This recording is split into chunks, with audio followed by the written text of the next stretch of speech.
ओम जयंती मंगला काली भद्रकाली कपालिनी दुर्गा क्षमा शिवा धात्री स्वाहा स्वधा नमोस्तुते। दोस्तों, आज हम जानेंगे गुप्त नवरात्रि में पूर्ण फल पाने के लिए हम किस तरीके से पूजा करें और कौन से उपाय करें। साथ ही आज आपको पुराना और बेहद फलदायी उपाय भी बताने वाले हैं। आइए जानते हैं। केवल 1 लोटा जल चढ़ाने से आप व्रत रहें या न रहें, केवल सुबह शाम दोनों टाइम पूजा करिए और 1 लोटा जल, जिसे धार कहा जाता है, इसे इस समय में गुप्त नवरात्रि में अवश्य ही चढ़ाना चाहिए। आइए जानते हैं इसके नियम को। मनोवांछित फल पाने के लिए कुछ खास उपाय कर सकते हैं। इसके लिए आप माता रानी को विराजमान, मंदिर में विराजमान तो होंगी ही माता रानी। यदि आप कलश रखते हैं, पूजा करते हैं विधि विधान से तो सही है, नहीं करते हैं तो भी आपको दुर्गा सप्तशती का पाठ, दुर्गा चालीसा का पाठ अवश्य ही करना चाहिए। माँ को लाल फूल चढ़ाएं, माँ के समक्ष घी के दिए जलाएं। ऐसा करने से आपको मनोवांछित फल की प्राप्ति होती है। जैसे चैत्र और कुवार के नवरात्र में 9 दिन पूजा की जाती है, इसमें 10 दिन तक 10 विद्या की पूजा होती है। खासकर ये तांत्रिक लोग करते हैं, लेकिन गांव में भी इन पूजा को किया जाता है।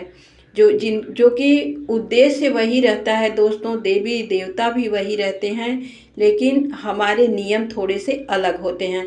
तांत्रिक हैं, वो तंत्र विद्या द्वारा माता रानी को माता रानी की पूजा करते हैं और अपने अनुसार करते हैं। लेकिन गृहस्थ लोगों के लिए भी माँ काली का ये रूप होता है, जो कि माँ गौरी का ही रूप है। 9 देवियाँ माँ गौरी का ही रूप हैं, उग्र रूप है माँ काली का। तो माँ काली अनिष्ट से हमारी रक्षा करती हैं और विघ्न बाधा प्रकोप से बचने के लिए आइए 1 लोटा जल के द्वारा हम उपाय बताते हैं। अगर आपके घर में कलश स्थापित किया है तो सुबह शाम मंत्र जाप, चालीसा और सप्तशती का पाठ अवश्य करें। माता रानी के भोग में आप समयानुसार फल, मिठाई, जो कुछ भी चढ़ाते हैं वो तो चढ़ाएंगे ही, साथ में माता रानी को बतासा अवश्य चढ़ाना है रोज के प्रसाद में, और लौंग अवश्य ही चढ़ाएं। माता को प्रसन्न करने के लिए लाल फूल भी अर्पित कर सकते हैं।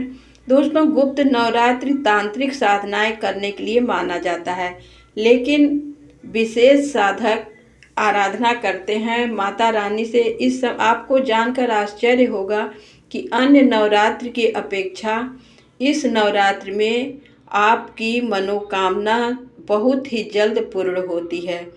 इस नवरात्र में 10 महाविद्या की साधना करके मनोवांछित फल पा सकते हैं। दोस्तों, गांव में क्या होता है कि 1 लोटा धार अवश्य ही चढ़ाया जाता है। आप लोग भी इसे जानते ही होंगे, आप में से बहुत से लोग जानते होंगे। चैत्र और कुवार के नवरात्र में हम 1 लोटा जल लेते हैं, फूल लेते हैं और उसे ले जाते हैं किसी नीम के पेड़ में कि यहाँ माता रानी का वास होता है, माँ शीतला का वास होता है, वहाँ चढ़ाते हैं। इसमें क्या होता है कि आप किसी पंसारी के यहाँ से, जहाँ पूजा का सामान मिलता है, वहाँ से धार ले लेंगे। 1 लोटे में धार को डाल लेंगे, उसमें बतासा डाल लें, गुड़ डाल लें, थोड़ा सा तेल डाल लें, हल्दी और सिंदूर, पुष्प, अक्षत सब कुछ इसमें डालकर, लौंग, इतना सब कुछ डालकर आपको रोज क्या करना है कि सुबह 5 बजे तक आप जाएं। मतलब कोई आपको टोके नहीं जल चढ़ाते समय।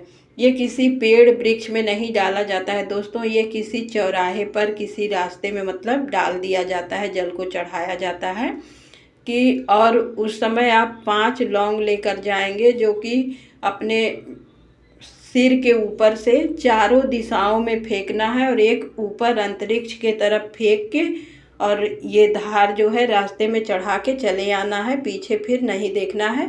माता रानी से प्रार्थना करना है, जो भी आपके मन में मनोकामना हो, किसी की बीमारी हो या कोई भी समस्या हो, तो ये धार आपको चढ़ाना है। इससे आप देखेंगे कि आपकी समस्त मनोकामनाएं पूर्ण होंगी।